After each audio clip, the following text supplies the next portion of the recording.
Halo semuanya, perkenalkan nama saya Lilis Marcelina Situmorang dari Program Studi Pendidikan Ekonomi Universitas Sriwijaya. Nah, pada kali ini saya akan membuat video guna memenuhi ujian akhir semester mata kuliah Ekonomi Moneter yang diampu oleh Ibu Yuliana FH SPD IPD. Pada kesempatan ini, saya akan membahas fenomena pelemahan nilai tukar rupiah terhadap dolar Amerika Serikat pada tahun 2026. Topik ini saya pilih karena nilai tukar merupakan salah satu variabel utama dalam ekonomi moneter yang sangat berpengaruh dalam stabilitas ekonomi suatu negara. Ketika nilai tukar mengalami pelemahan, dampaknya tidak hanya terjadi pada sektor keuangan saja, tetapi juga akan merambat ke sektor-sektor seperti sektor real, seperti harga barang, biaya produksi, hingga daya beli masyarakat. Oleh karena itu, penting untuk memahami bagaimana proses pelemahan ini terjadi, apa saja penyebabnya, serta bagaimana dampak dan solusi yang dapat dilakukan. Jika kita melihat struktur perekonomian Indonesia saat ini, kita masih cukup bergantung pada barang-barang impor, terutama untuk bahan baku industri, energi, dan juga barang-barang modal. Hal ini berarti bahwa masih banyak aktivitas produksi di dalam negeri bergantung pada barang-barang yang berasal dari luar negeri. Nah, ketika nilai tukar rupiah melemah, maka biaya-biaya untuk membeli barang-barang tersebut menjadi lebih mahal karena harus menggunakan lebih banyak rupiah untuk mendapatkan dolar. Kondisi ini kemudian akan berdampak pada kenaikan biaya-biaya produksi yang pada akhirnya akan mempengaruhi harga barang di tingkat konsumen. Selain itu, nilai tukar ini juga akan berpengaruh pada investasi. Jika nilai tukar tidak stabil, maka investor akan cenderung berhati-hati dalam menanamkan modalnya di Indonesia. Dan langsung saja kita pantau pergerakan nilai tukar rupiah terhadap sejumlah mata uang global untuk hari ini. Kita lihat hari ini mata uang Garuda kembali melemah dan menyentuh level 17.275 per dolar Amerika. Pada perdagangan intraday, rupiah sempat anjlok dan menembus level 17.300 rupiah. Tidak hanya terhadap dolar Amerika Serikat, nilai tukar rupiah pun anjlok terhadap dolar Singapura, di mana hari ini mata uang Garuda sudah menyentuh lebih dari 13.500 rupiah per dolar Singapura. Sementara itu terhadap ringgit Malaysia, nilai tukar rupiah pun melemah. Tercatat hingga hari ini mata uang Garuda berada di level 4.348 rupiah per ringgit Malaysia. Sementara itu, Deputi Gubernur Senior Bank Indonesia, Destri Damayanti menyebut pergerakan rupiah masih sejalan dengan mata uang regional. Hingga saat ini, rupiah tercatat melemah sekitar 3,5% secara year to date. Bank Indonesia terus meningkatkan intervensi di pasar falas untuk menjaga stabilitas nilai tukar. Langkah ini dilakukan melalui pasar offshore NDF, pasar spot, dan NDF di dalam negeri, serta pembelian surat berharga negara di pasar sekunder.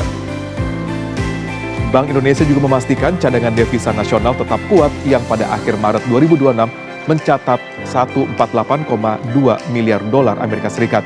Bank Indonesia menegaskan akan terus hadir di pasar dan mengambil langkah yang diperlukan secara terukur untuk menjaga stabilitas nilai tukar rupiah.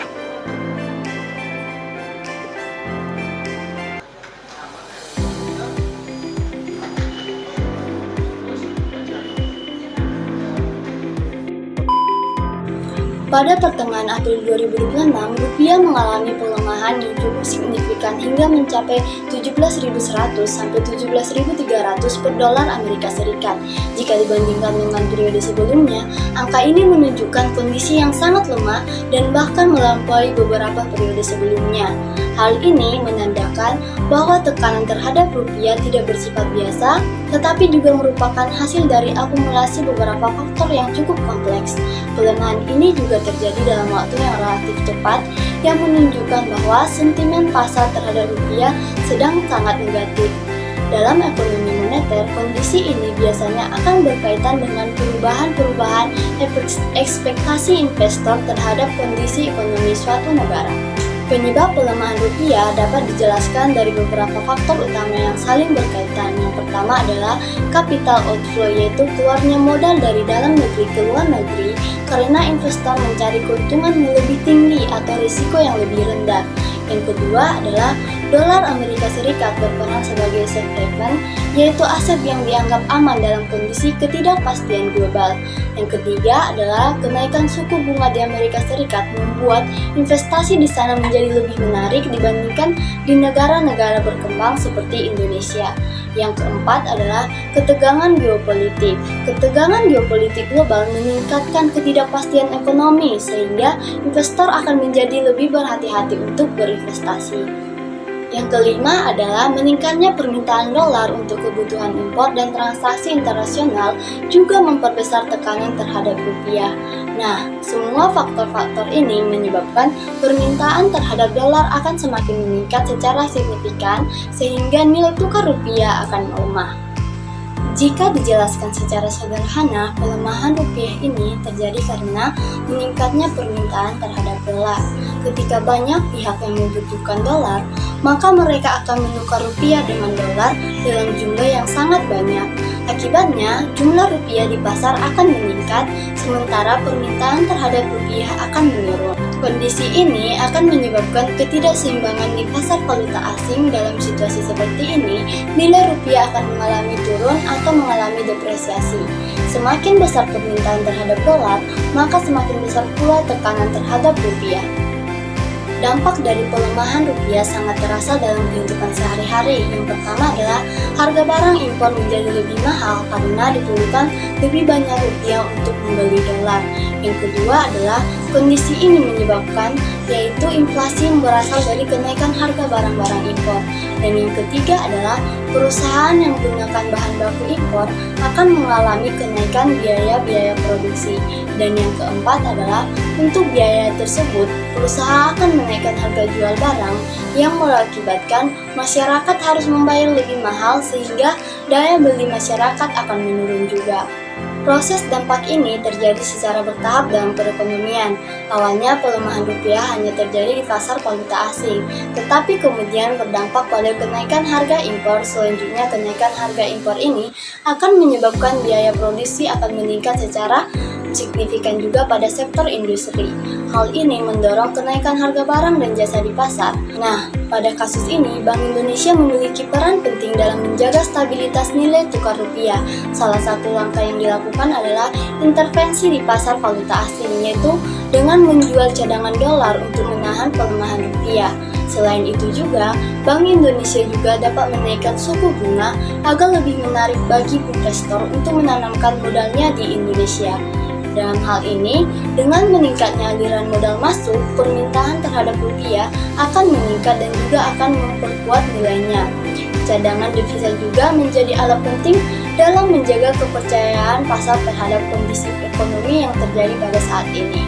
Untuk mengatasi pelemahan rupiah tadi, diperlukan kebijakan yang tepat dan terkoordinasi. Bank Indonesia dapat menerapkan kebijakan moneter yang lebih ketat, seperti menaikkan suku bunga untuk mengendalikan arus modal. Pemerintah juga perlu meningkatkan kepercayaan investor melalui kebijakan yang stabil dan juga pro-investasi. Selain itu, mengurangi ketergantungan terhadap impor menjadi langkah yang penting agar tekanan terhadap nilai tukar akan berkurang. Dalam jangka panjang, diversifikasi ekonomi perlu dilakukan agar perekonomian Indonesia lebih kuat dan tidak mudah terpengaruh oleh tekanan-tekanan dari global. Sebagai kesimpulannya, pelemahan nilai tukar rupiah pada tahun 2026 merupakan hasil dari kombinasi faktor global dan faktor moneter. Faktor seperti capital outflow, kenaikan suku bunga global, dan juga meningkatnya permintaan dolar yang menjadi penyebab utamanya. Dampaknya juga akan semakin luas, terutama terhadap harga barang dan juga daya beli masyarakat. Oleh karena itu, akan sangat diperlukan kebijakan-kebijakan moneter yang sangat tepat dan strategi ekonomi yang kuat untuk menjaga stabilitas nilai tukar. Dengan demikian, perekonomian di Indonesia dapat tetap stabil di tengah. Dengan demikian, perekonomian di Indonesia dapat tetap stabil di tengah